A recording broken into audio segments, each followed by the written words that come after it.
Hello everyone. जैसे कोई भी नया बच्चा इस दुनिया में आता है या कोई बेबी जिसको किसी कारण से आईसीयू में एडमिशन लगता है और जब वो डिस्चार्ज हो रहा होता है तो सबसे पहले घर वालों का यही क्वेश्चन होता है कि हम इसे कब नहला सकते हैं, इसे कितनी बार नहलाना है। तो आइए आज कुछ जानते हैं न्यू बॉर्न बात के बारे में। तो पहले हम इस टॉपिक को दो कैटेगरी में डिवाइड करेंगे। पहला वो फर्स्ट, जो बच्चे हमारे हेल्दी हैं, जो 3 kg के अबव हैं, जिनका वेट।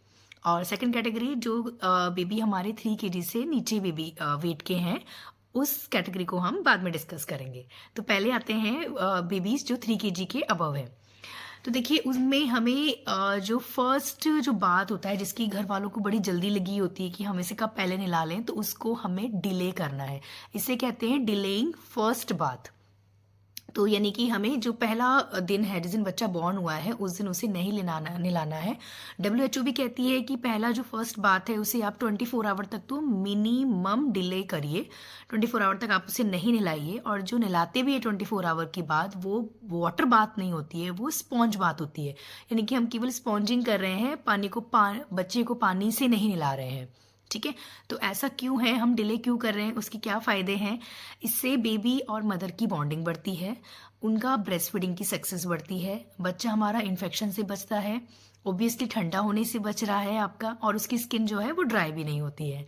अब अगर जब उसे नहलाना है तो हम उसे स्पॉन्जिंग करेंगे, यानी कि स्पॉन्जिंग करके कपड़े चेंज करेंगे और हल्का हल्का तेल लगाएंगे। जब बेबी की अम्बिलिकल कॉर्ड, यानी कि जो इसकी कॉर्ड लगी होती है, वो गिर जाती है, आमतौर पे ये 7 से 10 दिन में फॉल हो जाती है, उसके बाद ही आपको बात देना शुरू करना है। और जब आप बात दे रहे हैं तो कुछ टिप्स का ध्यान रखना है कि जिस भी जगह आप उसे बात दे रहे हैं, नहला रहे हैं, वो जगह जो है क्लोज होनी चाहिए। यानी कि अगर प्रेफरेबली अगर आप किसी रूम में उसे नहला रहे हैं तो खिड़कियां दरवाजे बंद होने चाहिए। सारे सामान आप पहले अरेंज कर लीजिए। ऐसा नहीं कि बच्चे के कपड़े उतार दिए और उसके बाद आप कुछ लेने के लिए उठ रहे हैं या जा रहे हैं। नहलाते हुए आप जो सोप है, साबुन है, वो स्किप कर सकते हैं। शुरू में बच्चे को साबुन की कोई ज़रूरत नहीं होती है, बच्चा कोई खास गंदा नहीं होता है। आप सिंपल उसे गुनगुने पानी, ल्यूकवार्म वाटर से आप उसे नहला सकते हैं। और जल्दी से नहला के उसे जल्दी कपड़े पहनाइए, बहुत ज़्यादा उसमें टाइम वेस्ट करने की ज़रूरत नहीं है। और जो सिर है बच्चों का, वो सबसे लास्ट में उसे वॉश करके और जल्दी उसे ड्राई कीजिए। क्योंकि बच्चों की बॉडी को अगर आप ध्यान से देखेंगे तो बॉडी में कंपैरेटिवली हेड का साइज जो होता है वो थोड़ा बड़ा होता है। तो बेबी यहीं से हीट ज़्यादा लॉस करते हैं और ठंडे जल्दी होने के चांसेस होते हैं। तो ये हुआ हमारा बड़े बच्चों की कैटेगरी के लिए।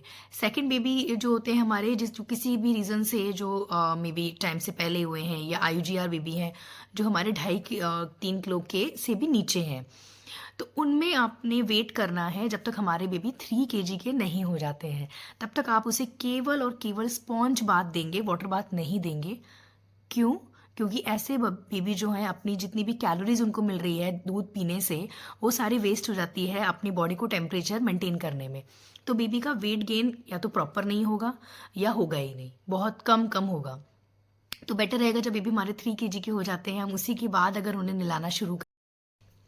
Something regarding frequency of bath, कि हमें कितनी बार नहलाना चाहिए। तो देखिए, अगर मौसम आपका गर्मियों वाला है तो आप डेली नहला सकते हैं। और उसमें भी जो न्यूबॉर्न बेबी हैं, जो जस्ट अभी अभी बॉर्न हुए हैं, उसमें ऐसा कोई मस्ट नहीं होता है कि आपको डेली ही नहलाना है। आप उसे हफ्ते में 2 बार 3 बार भी नहला सकते हैं। Same for the winters. ज़्यादातर रिकमेंड ये किया जाता है कि उनको डेली नहलाने की ज़रूरत नहीं है, आप उन्हें वीक में 2 बार 3 बार नहला सकते हैं। स्पेशली विंटर्स में, जिस दिन आपको लगता है कि आज मौसम अच्छा है, थोड़ी धूप कड़क है, तो आप उसे नहला सकते हैं। किसी दिन आपको लगता है कि आज बहुत ही ठंड है, तो आप स्किप कर सकते हैं।